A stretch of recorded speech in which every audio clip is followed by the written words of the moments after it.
এবার হবে শিয়ানে শিয়ানে লড়াই। ক্যারিবিয়ান অঞ্চলে মার্কিন যুদ্ধজাহাজকে টেক্কা দিবে ইরানের নির্মিত মিসাইল বোট। এরই মধ্যে ইরানের তৈরি এসব fast attack craft missile boat মোতায়েন করে ফেলেছে নিকোলাস মাদুরোর সরকার। এমন ভিডিও ভাইরাল সামাজিক মাধ্যমে, যা দেখে রীতিমতো চোখ কপালে উঠেছে পশ্চিমাদের।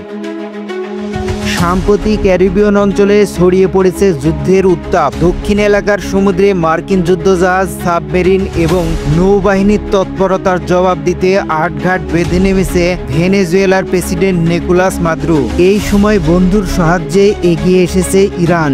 সমুদ্রে বেকআপ 3 ক্লাস মিসাইল বোট, যা দেখে রীতিমতো উত্তেজনার পারদ চড়েছে সেখানে। 2021 সালে এপ্রিলে ইরানের বন্দর আব্বাস ছেড়ে যায় দেশের নৌবাহিনী জাহাজ IRINS মার্কান। সেই জাহাজে ছিল এই মিসাইল বোটগুলো। ইরানি সরকারি সূত্র তখন বলছিল সেই বোটটি যাচ্ছিল ভেনেজুয়েলার দিকে। তখন মার্কানের ডেকে স্পষ্ট হয়েছিল 7টি missile boat. Backup first patrol ক্রাফটকে ডেকে দেখতে পায় ডেনিশ নৌবাহিনীও।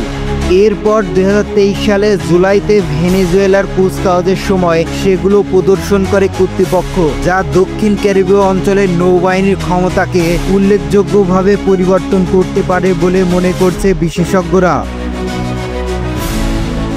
এরই মধ্যে ভেনেজুয়েলা উপকূলে মহড়া চালিয়েছে ইরানের বিপ্লবী গার্ড বাহিনীর দ্রুত আক্রমণকারী এই মিসাইল বোটগুলো, যা দেখে রীতিমতো হতবাক প্রতিরক্ষা বিশেষজ্ঞরা। চলতি বছরের শুরুতে যখন ভেনেজুয়েলা যুক্তরাষ্ট্রের মধ্যে দৃশ্যমানপূর্ণ উত্তেজনা তৈরি হয়নি, তখনও ভেনেজুয়েলায় ইরানের মিসাইল বোট সরবরাহ নিয়ে উদ্বেগে পড়ে যায় ওয়াশিংটন।